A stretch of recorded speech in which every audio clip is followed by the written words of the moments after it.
Well, welcome. I'm Nick Fortine. I'm the president and publisher of Columbus Business First, and I want to welcome today Judy Mobley, who is the CEO of Children's Hunger Alliance. Thank you, welcome, Nick. and congratulations on being one of Columbus's most admired executives in our C-Suite Awards this year. Thank you. So, wanted to ask a couple questions. First of all, just talk about your work and talk about how your work has changed since March. Yeah, well, it has definitely changed. So our work is just really ensuring that kids that are experiencing poverty have enough food to eat. Mm-hmm. And obviously, when the governor announced that schools were going to be shutting down, those children were in crisis that depend on their schools for breakfast and lunch. So we looked at that and said, what are we going to do? How are we going to help them? And what that turned into was changing our office into a meal packing operation just to ensure that we had enough food to feed the kids. And why did you have to do that? What changed that made you do that? We had already changed our model a little bit to have some ready-to-serve shelf-stable meals available.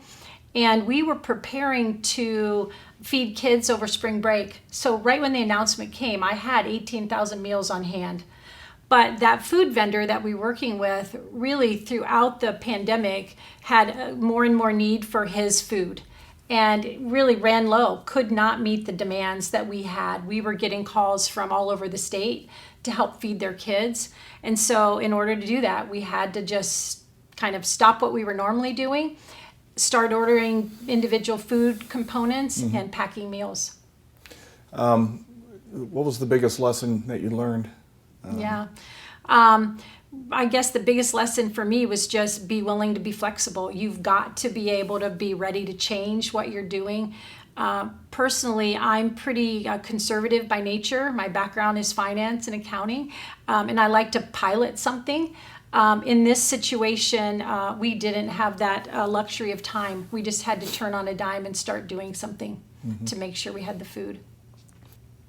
So as you think about the last 6 months, how has it changed your thinking about leadership? Yeah, I'm not sure it's changed my thinking about leadership. I think it's reinforced some of the things that I think are important and that I practice. For example, lead by example. Never ask my staff to do something that I wouldn't be willing to do. So when it came to unloading trucks, when it came to packing meals, when it came to reloading vans to deliver the meals, I was right in there, shoulder to shoulder with them. And I was pretty emphatic that all senior leadership was in there helping too. So, I just think it's important for staff to see that in times of crisis, we all have to pull together and do whatever it takes to get our mission done. Mm-hmm. So we were talking earlier about your need to provide flexible services, delivery services in some cases. Can you talk a little bit about that, how that evolved? Yeah. Again, anytime that I'm going to try something new, I like to do it with a pilot. I'm very, very conscious of the fact that as a nonprofit, people give us money to help us do this important work. And so I want to be a good steward of that money. So in this case, I had planned to pilot mobile feeding this summer with one site or one mobile van here in Columbus. And very quickly, we realized that that was going to be our way to reach way more kids this summer. So one turned into 3 in Columbus, and 3 stops turned into 12, with a couple others that we were stationary at, one being St. Stephen's, which has been an amazing spot for us to feed kids this summer. But we also were in Canton, Dayton, and Toledo. So mobile meals was the way to go for us, and the new model that we really were able to try, and we're very successful at it. What would you like to see, if you could wave your magic wand, a policy that perhaps a policy change that would really make your job and your mission easier to fulfill? Yeah, so that I've got 3 right off the top of my head. The first one would be this summer we were allowed to feed kids in what they would refer to as a non-congregate setting, meaning they didn't have to come to us and stay and eat. That's huge. 10% of kids that qualify for free and reduced price meals during the school year don't have a site to go to in the summer. So if I don't have to have a stationary site, if I can use mobile meals, if I can move around to where the kids are, that's huge in being able to reach so many more kids. So that would be my first one. I do believe there's already a bill in Congress. We just need to get it passed. Another one for me would be breakfast in the classroom. So this last year, breakfast in the classroom legislation in Ohio did pass, but there were some changes right at the 11th hour that made it not as meaningful as it could be and not what we really were after. Some states have been hugely successful in legislation relative to breakfast in the classroom. So many important things that happen when we feed our kids every morning. You know, they start their day in a more calm manner. You know, you can't learn if you're hungry. And for me, you know, we're trying to break the cycle of poverty. If kids don't have a good education and aren't ready to learn, that we're never going to do that. So those are two that really would be crucial to our work. You've thought about this before? Oh yeah, absolutely, absolutely. Talk about, this is the C-Suite Awards, the most admired executives in Central Ohio. Talk about maybe, and you don't have to necessarily name them, but are there one or two people that you think of who you most admire that you've learned a lot from? Yeah. Right off the top of my head, I would say we are so fortunate, not just Children's Hunger Alliance, but lots of nonprofits, to have amazing volunteers to serve on our boards. And one person that comes to mind for me was our board chair last year, Susan Gwelly. I came from Battelle and spent 30 years there. And while Battelle's a nonprofit, we don't run like a nonprofit. Right. And so my experience was more in that kind of a setting. And so when I first was involved at Children's Hunger Alliance and went to board meetings, what I loved about Susan Gwelly was she challenged us.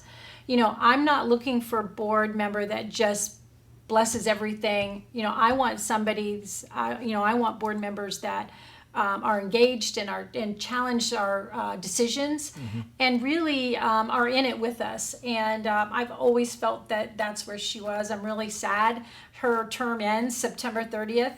But I know that she and others that have been on our board and have rolled off are always there and a phone call away. I can't tell you how many times I've picked up the phone and Devery Kirkland, that's in HR with Cardinal, he's always a phone call away from me. And lots of times, a small organization, we do have HR issues and we need somebody with that experience. And so those are two that come to mind. Okay. And looking out further to the community at large, talk about, you know, what benefit you see in being in the Columbus business community. Yeah, so there are several. The one thing that I think the Columbus business community, besides offering us, as I said, amazing board members, the generosity, the financial support that not only Children's Hunger Alliance, but a lot of nonprofits get from our local community. We simply couldn't do our work, you know, without them. We also are fortunate, I think, in this community to have an organization called Human Services Chamber, which I'm sure you're familiar with. But that's a group of, you know, nonprofit leaders. I think I saw yesterday, it's almost 100 strong now. To be able to have something like that to draw on while we've gone through this crisis has just been invaluable to me. So. What's the one thing that you think may change permanently moving forward as a result of what we've just come through? Again, I think there are several, some a little more frivolous, like maybe never shaking hands again, right? Two others that I think, you know, I really do think that there have been a lot of organizations that, based on their physical office space, are having a real difficult time, even if they wanted to bring people back, because they can't social distance. I think the longer that goes, the more people will become accustomed to working from home, and the more organizations may be able to adapt to that. I think we're going to see a lot fewer people working in an office and more working from home. And I also think we're probably going to see some people that, if their employers don't make that available to them, you know, they may look for other opportunities because that's been so important to them. Interesting. In the spirit of the C-Suite Awards, if you were to provide a piece of advice to kind of the next generation of leaders, maybe leaders in your own organization, what would that be? I think probably for me it's get involved. It's very easy to stay in our own little bubble, and we're really busy, whether it's with work or with children in some cases, friends and family. But getting involved in the community, whether it's through volunteer opportunities, whether it's through organizations that you might be able to help in some way.